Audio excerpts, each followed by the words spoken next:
আসসালামু আলাইকুম। সবাই কেমন আছেন? আশা করি সবাই অনেক অনেক ভালো আছেন। আজকে আমি অনেক বেশি মজাদার দুধ পুলি পিঠা তৈরি করে দেখাবো।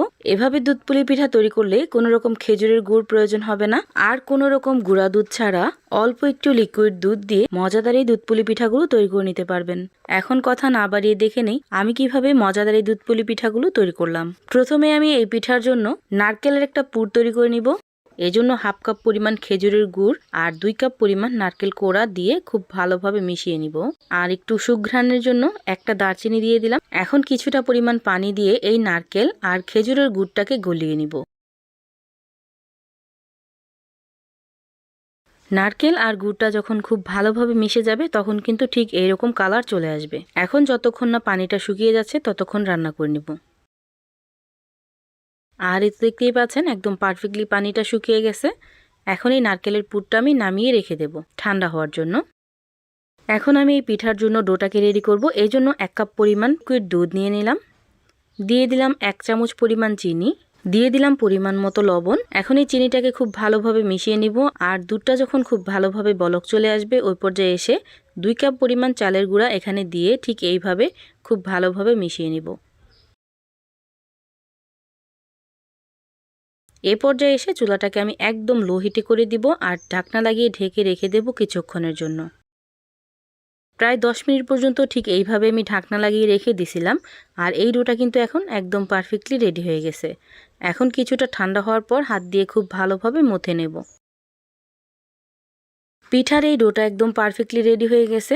এখন এখান থেকে ছোট্ট একটা লেচি নিয়ে এইভাবে রুটি বানিয়ে নিব।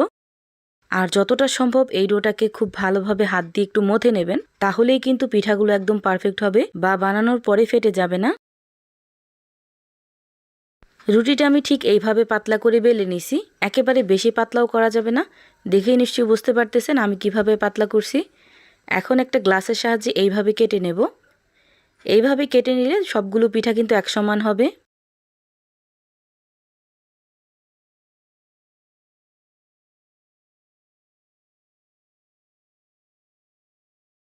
এখন আগে থেকে তৈরি করে রাখা সেই নারকেলের মিশ্রণটা এখানে দিয়ে দিব।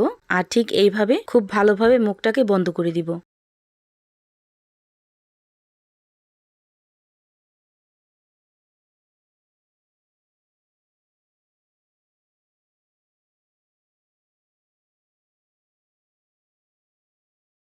আপনারা চাইলে এইরকম একটা চামচের সাহায্যে ঠিক এইভাবে ডিজাইনটা করতে পারেন।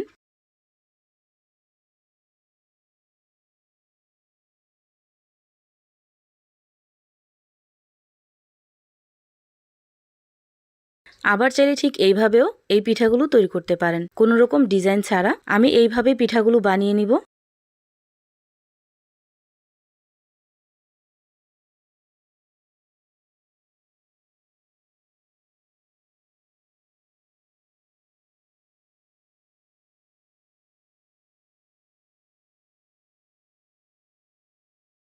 এভাবেই আমি সবগুলো পিঠা বানিয়ে নিছি।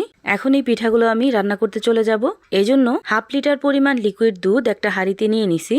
আর এখানে কোনো রকম পানি ছাড়া লিকুইড দুধটা আমি ব্যবহার করছি। লিকুইড দুধটা যখন খুব ভালোভাবে বলক চলে আসবে ওই পর্যায়ে এসে এখানে কিছুটা পরিমাণ গোটা গরম মশলা দিয়ে দিলাম। আর দিয়ে দিলাম হাফ কাপ পরিমাণ চিনি। মিষ্টির পরিমাণটা অবশ্যই আপনারা বুঝে তারপর ব্যবহার করবেন। এখন একটু নেড়ে দেব। আর যখনই চিনিটা গলে যাবে ওই পর্যায়ে এসে এখানে পিঠাগুলো দিয়ে দিব।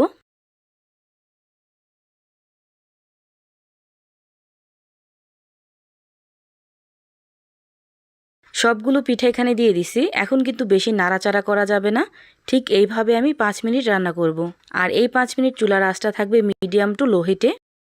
মাঝে মাঝে ফ্রাই প্যানটা ধরে ঠিক এইভাবে একটু নাড়িয়ে দিবেন।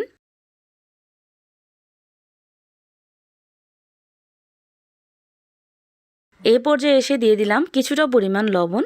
যারা মিষ্টিতে লবণ পছন্দ করেন তারাই দিবেন, আর যারা পছন্দ করেন না তারা স্কিপ করবেন। এইভাবে আমি প্রায় 10 মিনিটের মতো রান্না করে নিছি। এখন আমি চুলাটাকে অফ করে ঠিক এইভাবে রেখে দেব পুরোপুরি ঠান্ডা হওয়ার জন্য। আর এই তো দেখতেই পাচ্ছেন পিঠাগুলো একদম পারফেক্টলি ঠান্ডা হয়ে গেছে। আর ঠান্ডা হওয়ার পর কালারটা কিন্তু একটু চেঞ্জ হয়েছে। এখন এই পিঠাগুলো আপনারা পরিবেশন করতে পারেন। পিঠাগুলো তৈরি করা যেমন সহজ, খেতে হয় কিন্তু অসম্ভব মজা। এভাবে বাসায় অবশ্যই একদিন ট্রাই করে দেখতে পারেন। এখন এখান থেকে একটা পিঠা আপনাদেরকে কেটে দেখাচ্ছি যে কতটা পারফেক্ট হয়েছে। ভিডিওটা আপনাদের কাছে কেমন লাগছে অবশ্যই কমেন্ট করে জানাবেন। সবাই ভালো থাকবেন, সুস্থ থাকবেন। আল্লাহ হাফেজ।